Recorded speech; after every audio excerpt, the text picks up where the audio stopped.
Yeah, man. So let me get back to my shit. You know what I mean? The originator of all this. But we got Lupe Fiasco, Food and Liquor against Section 80. Now, I know a lot of y'all like, I thought you ain't a fan of Kendrick, but you're a fan of Lupe. I'm a fan of both these niggas, so I picked two projects that are equally dope in their own right. But it's not up to me. Y'all know how this shit go. So let's start it off. All right. The intro track on Food and Liquor versus Fuck Your Ethnicity on Section 80.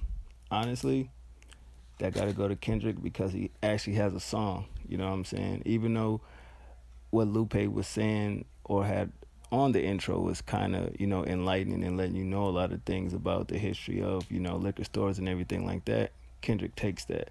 Then it gets into track two, which is Real on Food and Liquor versus Hold Up. Honestly, I'm gonna go with Real because the things that he's saying in the record is more, direct.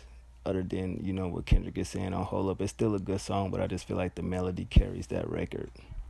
Moving on to track three on each album, Just Might Be Okay on Food and Liquor versus ADHD. And of course, ADHD has that. Like, that was one of the records that I first heard when this album was out on who Dead in Hip Hop was talking about this project, and I was like, let me go look this nigga up, and this was like the first song I ever heard from Kendrick Lamar.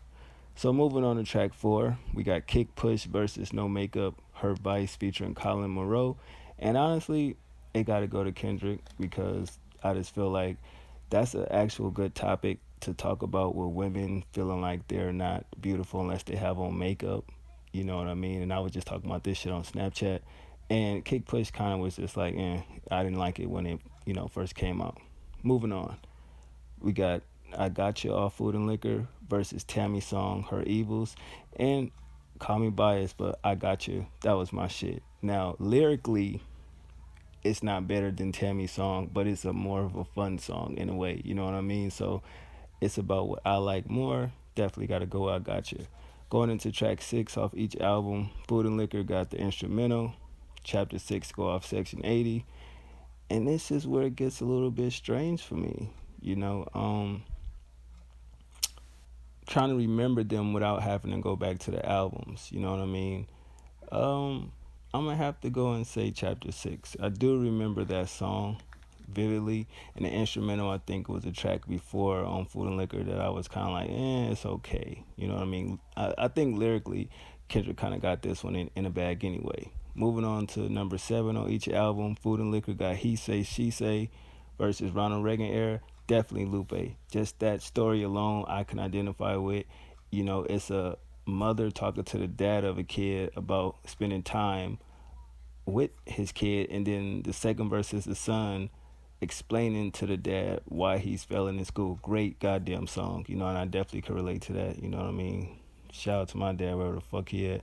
But moving on to track eight off each album, we got Sunshine versus Po Man's Dream, His Vice featuring GLC. Definitely going with Po Man's Dream, man. I feel like Sunshine is kind of one of those commercial records where at first Lupe, was like, it's okay, you know what I mean? But at the end of the day, Po Man's Dream is more relatable. The topics, the content, just the production alone, great. Going into track nine off each album, Food and Liquor got Daydreaming versus The Spiteful Champ. And for some reason, I enjoyed Daydreaming more, featuring Jill Scott. And I think it was either nominated for a Grammy or did win a Grammy. But it was just at that time that song was crazy. The visual for it was crazy. And it's just the whole concept alone, being about a robot, was insane. Moving on to number 10 off each album, Food and Liquor got The Cool. Section 80 got Chapter 10. And of course, it got to go to Lupe. The Cool, just the way he constructed that record, you know what I'm saying, about a person coming from the grave back to the block to where he was shot, and oh man, it just gets so deep, with that record. And I just feel like that was always one of my favorites off this album. Getting into track 11 off each album, Hurt My Soul, Food and Liquor, Keisha's song Her Pain featuring Astrobot off Section 80 hurt me so, man. Like, I'm sorry, it just the rawness, the passion, the production, just the lyrical content of that song is just so deep. It relates to me. It makes me feel a certain way, and it's very relatable. In a sense. And I was like, damn, when I first heard this album. So gotta go to Lupe. Number 12 off each album, Pressure featuring Jay Z versus Rigor Mortis. Of course, Rigor Mortis wins because that nigga Kendrick killed that song. That one part where he just rapidly spitting, I'm like, this nigga is crazy. Shout out to Dead and Hip Hop, you know what I'm saying? But moving on. 13 off each record, American Terrorists featuring Matthew Santos off Food and Liquor versus Kush and Corinthians, my bad, featuring BJ the Chicago Kid. I'm gonna have to go American Terrorist just because Lupe was when he want to be political and speak on certain things about other countries. Kind of always have me intrigued by that. You know what I mean? And hey, a good social conscious song sometimes can do you some good. Moving on to track 14 of each record, the Empire soundtrack off Food and Liquor versus Blow My High, members only. Of course, Blow My High, obvious reasons, you know what I'm saying? The Emperor soundtrack was okay, but it kind of was like the down part of the album. Moving on to track 15 off each album, Food and Liquor got Kick Push 2, Absol's outro featuring Absol off Section 80, and of course it goes to Absol's outro. That shit was bananas. They kind of played off that on, I do believe, one of Absol projects as well, so I thought that was kind of crazy as well. And the last track, the outro off Food and Liquor versus High Power, and of course it go to High Power. Don't know why Lupe didn't actually take that beat and destroy it because it was a great beat.